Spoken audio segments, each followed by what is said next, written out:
В 3D-моделировании важно учесть различные аспекты, включая текстуры, освещение и анимацию.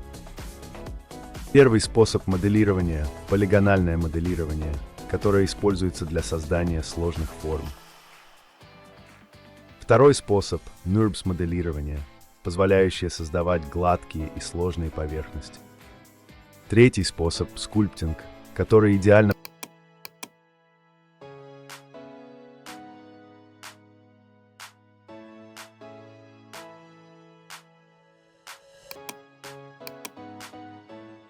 подходит для создания детализированных органических форм. В 3D-моделировании важно учесть различные аспекты, включая текстуры, освещение и анимацию. Первый способ